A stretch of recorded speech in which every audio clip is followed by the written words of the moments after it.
So far in this series, I haven't told a ghost story. And as this is the last show in the series, I think tonight is tonight. If I may, I would like to tell you a true story.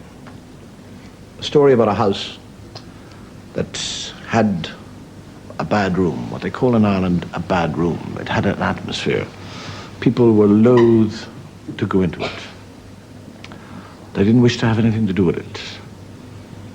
And if people heard about this room and they wanted to go and see it, the people of the house would say, please don't go near the room. And if you do go near the room, always go with somebody, because it has some sort of fatal attraction to draw those people in.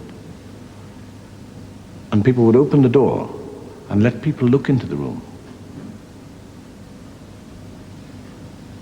And the sense of attraction to that room was like a magnetic pull. They would want to go in. And that is why the other person was there, always to stop them.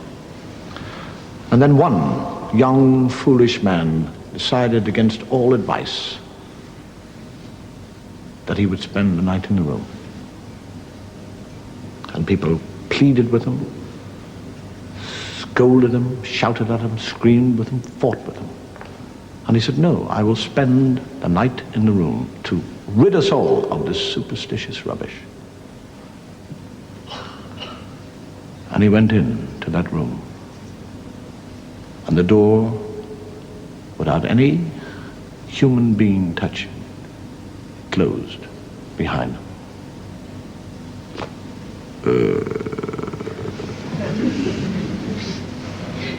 And they all waited. And they all waited until about 6 o'clock in the morning. And from that room, there was the most horrendous, soul-destroying scream. And they all rushed up to the room, and they opened the door, and there was nothing there at all. No sign of the young man, except a pungent smell of animal and brimstone mixed together. And lying on the floor was a shoe. That's all, nothing more. And the story was printed in the paper and people came to hear about it. And eventually it got to the ears of one of the great Jesuits, who was an exorcist. And he decided that he would go to this room and he would attempt to exorcise this evil, this presence, this prince of darkness, whatever it might be that was in that room.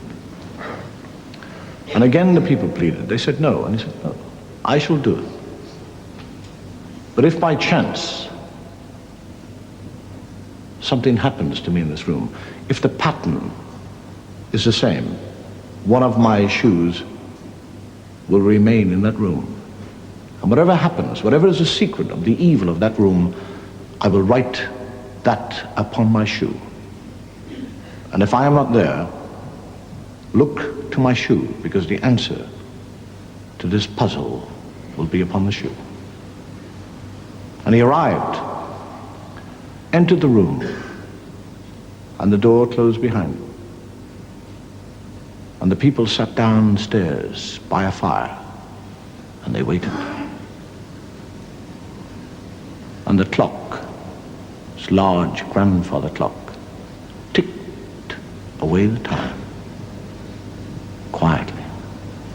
And from upstairs they could hear the priest praying. They could smell the incense.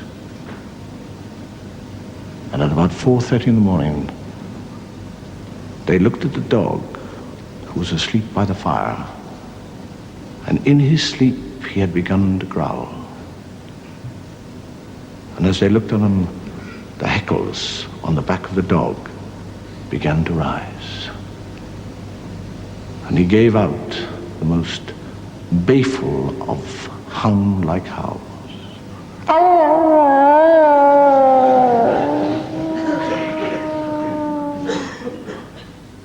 And from the room upstairs, they heard the scream.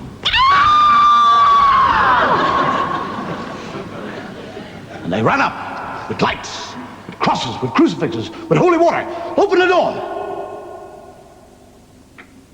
And all there was this pungent smell and a shoe.